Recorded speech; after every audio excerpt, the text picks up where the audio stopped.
የሀብታም ሀገር ገበሬዎች አመጽ ይላል። እስቲና አመጽ ተመልከቱት። ድንች በአስፋልት ላይ እየደፉ ምናምን ከዛ በመኪና እየነዱበት ገለባ ከገጠር ይዘው እየመጡ መንገድ በገለባ እየዘጉ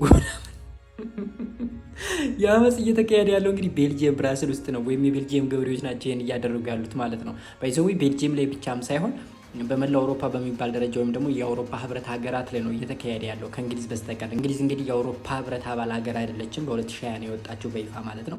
ከእሷ በስተቀር አብዛኛው ቦታ ላይ እንደዚህ አይነት አመጾች እየተካሄዱ ነው። በተለይ ቤልጂየም ብራዚል ውስጥ ማለት ነው። ሶ የአመፁ ምክንያት ምንድን ነው ካል አረ አውሮፓ ውስጥ ኑሮ ተወዷል። የአውሮፓ ህብረት የዋጋ ግሽበትን ለመቀነስ ሲል ከደቡብ አሜሪካ ጋር የንግድ ስምምነትን ለማድረግ ይወስናል ማለት ነው። ታዲያ ይህንን ስምምነት የሰሙ የአውሮፓ ገበሬዎች ደግሞ ዘራፍ ብለው ሰልፍ ወጡ፣ አመጽ እያካሄዱ ይገኛሉ ማለት ነው።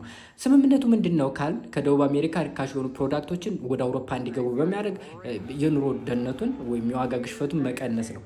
ታዲያ የአውሮፓ ገበሬዎች ይህን ነገር አልፈለጉም፣ ወይም ከኮምፒቴሽን ወይም ከውድድር ያወጣናል ብለው ያስባሉ።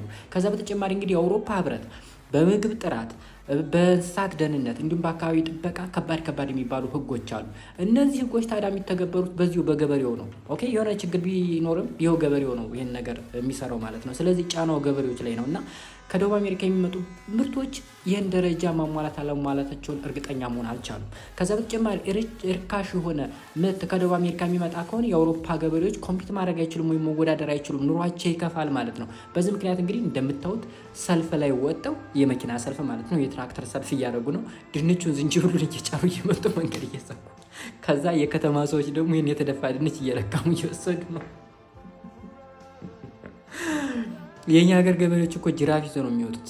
እነዚህ ደግሞ ምርት ይዘው መጡ። አያችሁ፣ ድንች ይዘው መጥተው አስፓልት ላይ